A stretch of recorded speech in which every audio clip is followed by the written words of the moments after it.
नमस्कार साथियों। दोस्तों, जब से परीक्षा की डेट आई है तब से कुछ बच्चे परेशान हैं तो वहीं कुछ बच्चे जो है बहुत खुश हैं। अब ध्यान दीजिएगा, आपकी जो परीक्षा है आप सभी जानते होंगे कि जो है 23,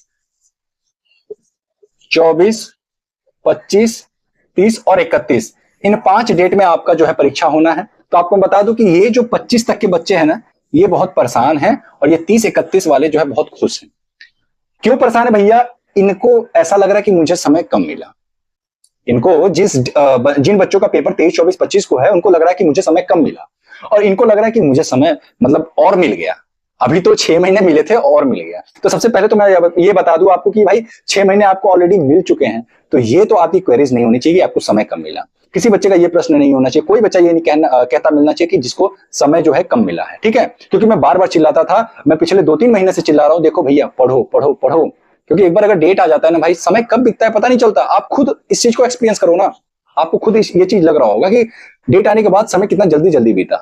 यही होता है, क्योंकि मैं भी एक स्टूडेंट हूं और था भी, तो ये चीज मैंने अनुभव किया है कि डेट के आने से पहले जितना पढ़ाई हो जाता है, डेट आने के बाद तो सिर्फ और सिर्फ रिवीजन, मॉक टेस्ट, यही सब चलता रहता है। तो इसीलिए मैं चिल्लाता था कि भैया पढ़ो पढ़ो पढ़ो। और 6 महीने बीत गए, देखिए आपकी परीक्षा नजदीक है, नजदीक क्या आ गई है।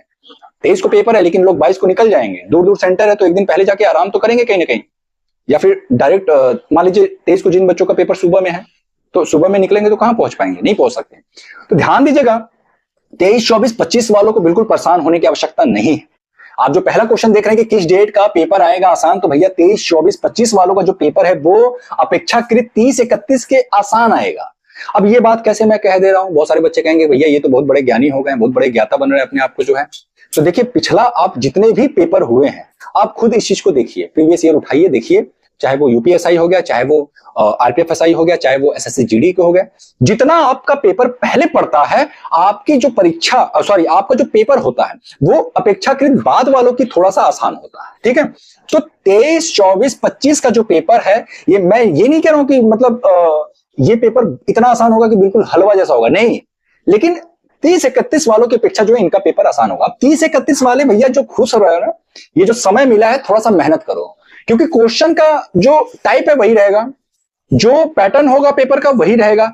लेकिन हो सकता है कि जैसे क्वेश्चन इसमें जो पूछ रहा है उसी क्वेश्चन में कैलकुलेशन हार्ड कर दे, इसमें जो है कैलकुलेशन हार्ड कर सकता है। जो दूसरा आप देख रहे हैं कि किस डेट का पेपर आएगा कठिन, तो भैया 30, 31 वाले थोड़ा सा जो है मेहनत पे ध्यान दो और थोड़ा सा कठिन परिश्रम करो, क्योंकि समय मिला है ना, तो समय का यूज करो। और खासतौर से 23, 24, 25 का पेपर बढ़िया से एनालिसिस करना, बहुत अच्छे से। मैं किसी को डिमोटिवेट नहीं कर रहा भाइयों, मैं किसी को डिमोटिवेट नहीं कर रहा हूं। मेरा उद्देश्य सिर्फ और सिर्फ आपको जो है मोटिवेट करना होता है और आपको सही जानकारी देना होता है। 23, 24, 25 का पेपर जब जैसे ही होना, आप जो है पहले डेट के पहले शिफ्ट से ही एनालिसिस करना।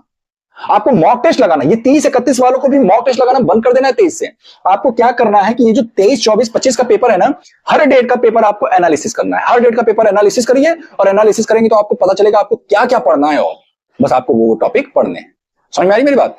तो 30 और 31 वाले बच्चे जो है थोड़ा सा इस चीज पे ध्यान देंगे कि 23, 24, 25 को जब पेपर हो तो अच्छे से एनालिसिस करेंगे। ठीक है, अच्छा एक चीज और मैं बता दूं, ये जो 23, 24, 25 वाले बच्चे हैं ना, इस समय जो है, अब बहुत सारे बच्चों का कहना है कि सर ये खुश हो रहे हैं कि भैया हमको जो है नॉर्मलाइजेशन में नंबर अच्छा मिलेगा, बाद वालों को नॉर्मलाइजेशन में नंबर जो है वो कम मिलता है। देखिए, ऐसा कुछ नहीं कहा जा सकता है। और नॉर्मलाइजेशन के बारे में तो सच बता रहा हूं भैया, अच्छे अच्छे चैनल वालों ने बोल दिया, मुझे समझ में नहीं आता क्या है नॉर्मलाइजेशन, किस आधार पर नंबर बढ़ता है।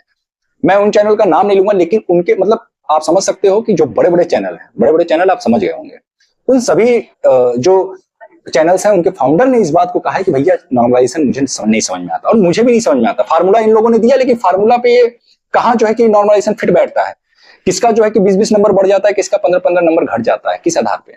इतना नहीं घटना बढ़ना चाहिए, क्योंकि मुझे ऐसा लगता है कि हाँ 5-6 नंबर का अंतर होना चाहिए, ज्यादा अगर हो रहा है तो ध्यान दीजिएगा दोस्तों।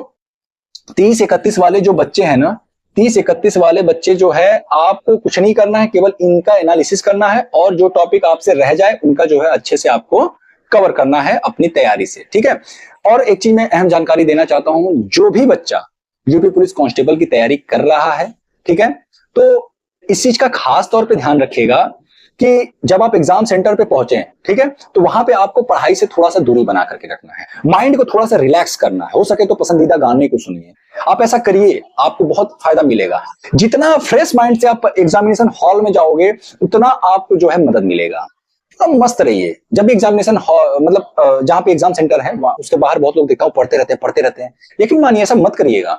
आपको ऑलरेडी वहां पे जाके 2 घंटे आपको जो है कि माइंड को वहां पे खर्च करने हैं, ठीक है, वहां पे थकाना है माइंड को, तो पहले से भी थका रहे हो वहां पे भी जाके थकाओगे, क्या मतलब है। तो भैया वहां पे पहुंचो, रिलैक्स करो, हो सके तो आंख बंद करके मेडिटेशन करो, और अच्छे अच्छे जो है कि मोटिवेशन वाले जो आपके वीडियोस हैं यूट्यूब पे उनको देखिए, ये सब काम करिए आप एग्जाम सेंटर में पहुंच करके। वहां पे आप जो है पढ़ाई मत करिएगा, ऐसा करिए, देखिए आपको खुद जो है लगेगा कि जब आप एग्जामिनेशन हॉल में पहुंचे तो आपका माइंड कितना फ्रेश था। और एक बार अगर पेपर मिल जाए तो पेपर के अलावा आपको कुछ नहीं सोचना, पेपर के अलावा आपको किसी के बारे में नहीं सोचना, माँ बाप भाई बहन गर्लफ्रेंड बॉयफ्रेंड किसी के बारे में नहीं सोचना भैया, केवल और केवल पेपर पे फोकस रहना चाहिए, केवल पेपर पे। समझ आ रहा है ना। बहुत सारे बच्चे हैं पेपर लगाते रहेंगे, सोचते रहेंगे यार सिलेक्शन हो जाएगा, वर्दी पहन के सबसे पहले उसको दिखाऊंगा, सिलेक्शन हो जाएगा यार, ये करूंगा सिलेक्शन हो जाएगा, पहली सैलरी आएगी तो ये करूंगा, ये सारी चीजें दिमाग में चलती रहती है, मेरे भी चलती थी, तो इसलिए मैं अपना अनुभव शेयर कर रहा हूं। पेपर जब आप दे रहे हो सारा ध्यान सारा फोकस आपका क्वेश्चन पे होना चाहिए, पेपर पे होना चाहिए। 2 घंटे दोस्तों, केवल 2 घंटे आपको जो है ध्यान केंद्रित करके ये काम करना है। 2 घंटे के बाद जब निकलो तो जो मर्जी वो करो, कोई दिक्कत नहीं। आप खुद देखोगे कि जब आप पूरे 100% अगर जो है कि 100% आपने पेपर में दे दिया ना, यकीनन आपको जो है फायदा मिलेगा। और एक चीज मैं बार बार कहता हूं, ज्यादा पढ़ने के बजाय रिवीजन करिए, जो पढ़ लिया है रिवीजन करिए, जितना पढ़ लिया है रिवीजन करिए, ठीक है, वो आपको जो है फायदा पहुंचाता है। बहुत ज्यादा पढ़ने से सिलेक्शन नहीं होता, रिवीजन करिए, जो पढ़ा है कम से कम वहां से क्वेश्चन है तो गलत न हो। रीजनिंग हिंदी 2 चीजों को टारगेट बना के चलिए, 2 सब्जेक्ट में स्कोर जरूर आना चाहिए भैया, 45 प्लस रीजनिंग और 32 प्लस हिंदी, ठीक है। अगर आप इतना करते तो आप देख रहे हैं कि आपका जो स्कोर है 77 तो यही हो जा रहा है, 77 यही हो जा रहा है। और कोई बच्चा इतना गधा नहीं होगा कि बाकी के सब्जेक्ट में, बाकी के जो दोनों हैं मैथ और जीएस जो है उसमें मिला करके वो जो है 33 ना सही कर पाए। और अगर आपने 33 सही कर लिया, यकीन मानिए कि आपके जो है सिलेक्शन को कोई रोक नहीं सकता, क्योंकि आपका स्कोर 110 जो है हो जा रहा है, और ये सिलेक्शन वाला स्कोर है, ये क्वेश्चन की बात कर रहा हूं मैं आफ्टर माइनस मार्किंग, ठीक है।